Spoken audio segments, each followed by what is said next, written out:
কি হয়েছে কি হয়েছে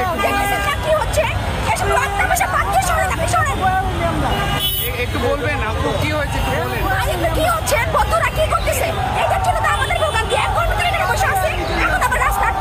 তারা হলো আপনার নামই তো সমস্যা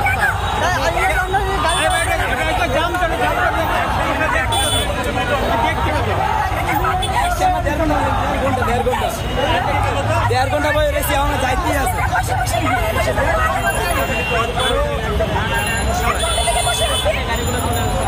1.5 ঘন্টার মতো বলছে